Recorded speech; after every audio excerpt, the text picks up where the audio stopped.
Jennifer was a spirited and adventurous young woman, always in search of new experiences. Her family often described her as restless with an adventurous spirit. After graduating from St. Mary's High School in Manhasset, Jennifer received a full academic scholarship to St. John's University in New York. However, she quickly became disillusioned with her academic path, and after just one semester, she made the bold decision to drop out. A passionate fan of the Grateful Dead, Jennifer was part of the Deadheads, a community that followed the band across the country to attend their concerts. Her adventurous spirit knew no bounds. Her mother fondly recalls the time that Jennifer asked if a group of Deadheads could camp in their backyard while the band performed at the Coliseum. Her mother agreed, and the next morning she awoke to a street full of VW buses and wall-to-wall sleeping bags. Jennifer's love for the counterculture movement led her to make a life-altering decision. She decided to move to Arcata, California, a renowned hub for the counterculture movement, with a friend in pursuit of her own utopia. Despite the physical distance, Jennifer remained close to her family, calling her mother every few days to catch up and share her adventures. Upon her arrival in Arcata, Jennifer's plan was to enroll at the College of the Redwoods. However, to her disappointment, she discovered that registration was already full. She tried her hand at waitressing, but circumstances led her to rely on public assistance.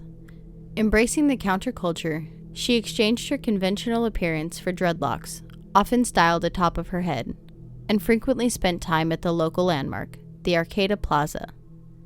When her roommate in Arcata decided to move away, Jennifer found herself a new home with her local boyfriend, Tro Patterson.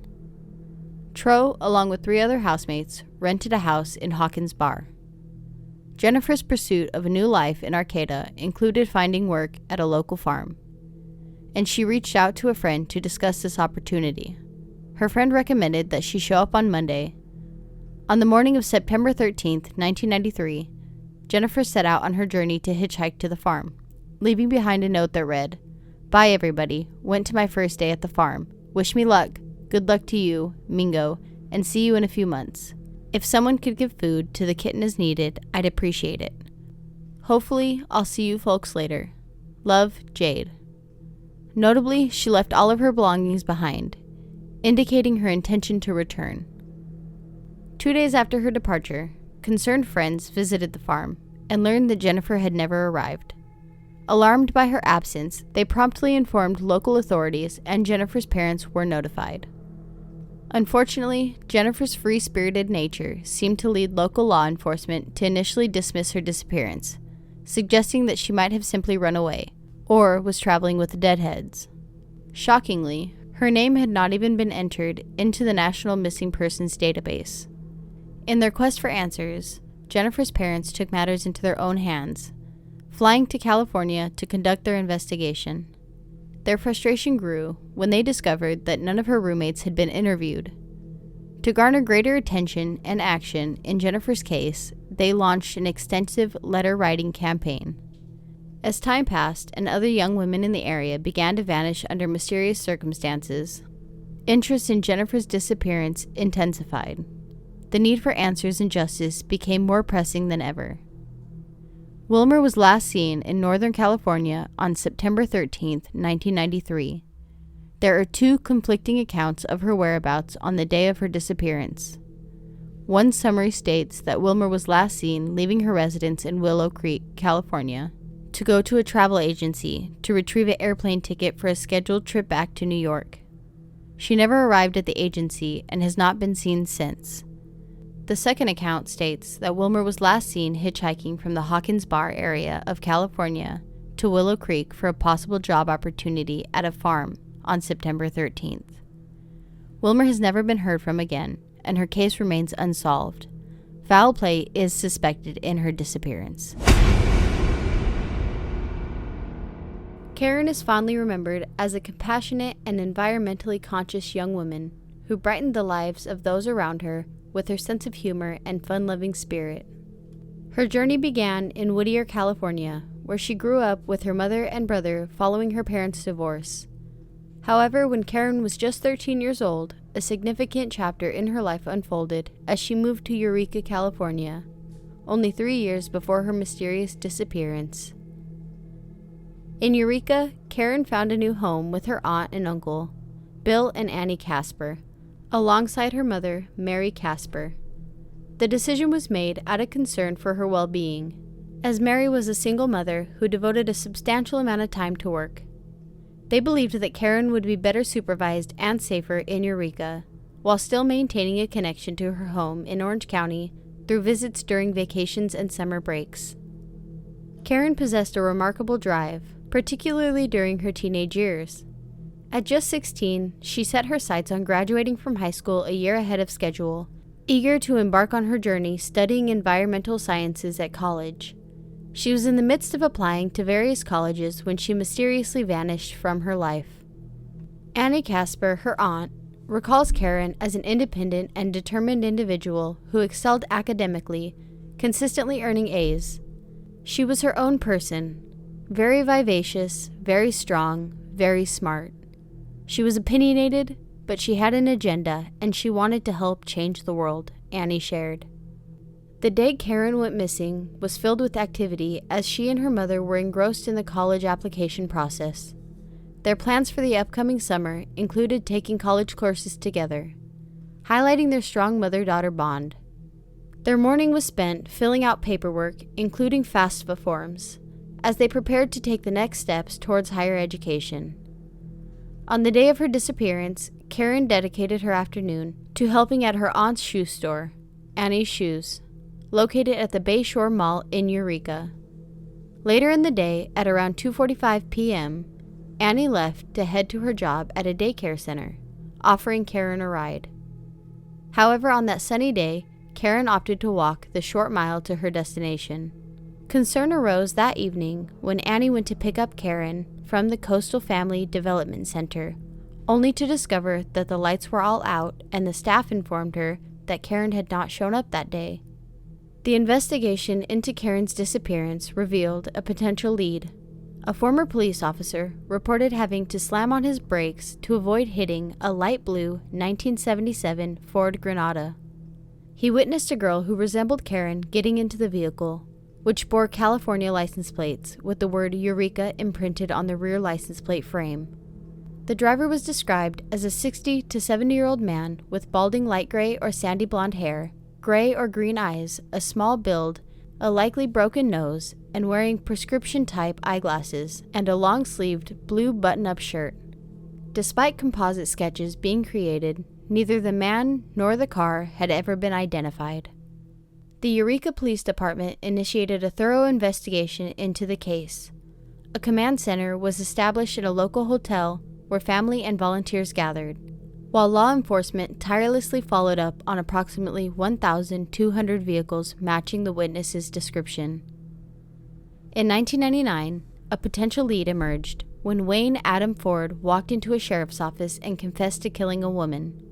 However, investigators could not establish a link to Karen's case.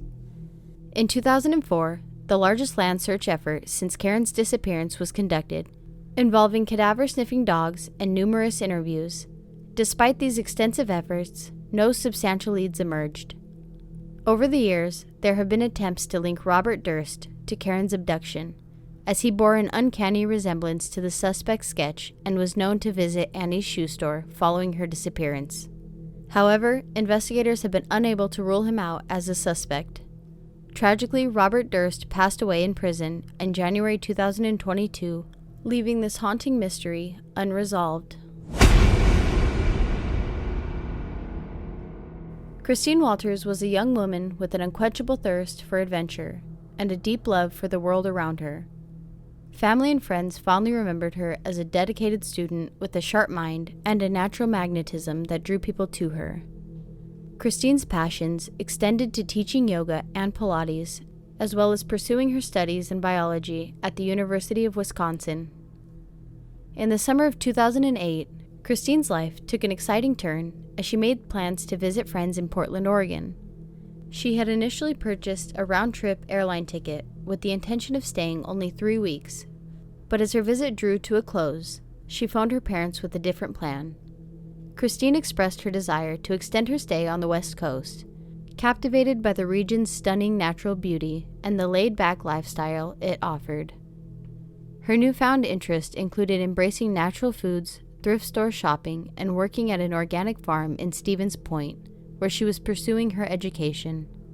Another significant factor in Christine's life was her growing involvement with the Green Life Evolutions Group, described as a spiritual organization that has at times been referred to as a potential cult.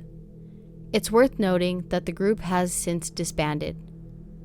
In September 2008, Christine made a life-changing decision to relocate to Humboldt County, California. It was around this time that she began requesting financial assistance from her family, while somewhat worryingly, her contact with them became less frequent. This shift raised concerns among her family and friends, as Christine had always maintained open and regular communication with them in the past. Just weeks before her disappearance, Christine made a troubling phone call to her mother. Worried about her daughter's well-being, Christine's mother urged her to return home for a while, but Christine chose to stay, as she felt unready to leave the West Coast. On November 7, 2008, Christine participated in a cleansing ceremony that involved the consumption of a tea made with an illegal substance called ayahuasca. This hallucinogenic brew, derived from a South American vine, has gained a following in recent years, as it's believed to trigger spiritual awakenings, mystical experiences, and spiritual revelations. Some proponents claim that ayahuasca can be therapeutic, particularly for individuals dealing with depression and personal traumas. However, its consumption can also lead to negative side effects, including vomiting, diarrhea, nausea, tremors, and related issues. After the ceremony, Christine stayed in Arcata for several days before departing on November 11, 2008.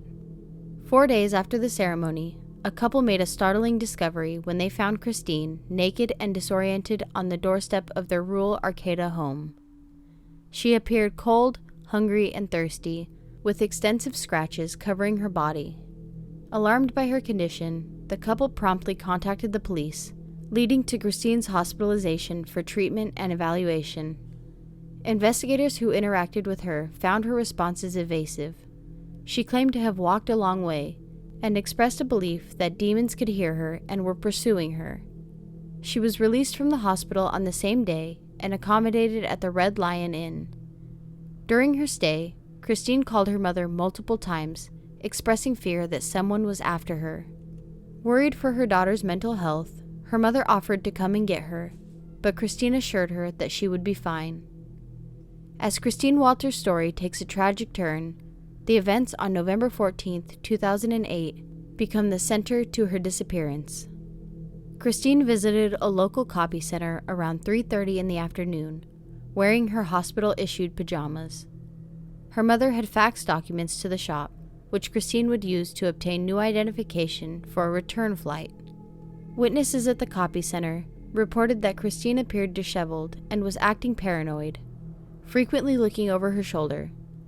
She requested directions to the DMV, which was approximately 1 mile away, and left the premises. Regrettably, Christine was never seen again.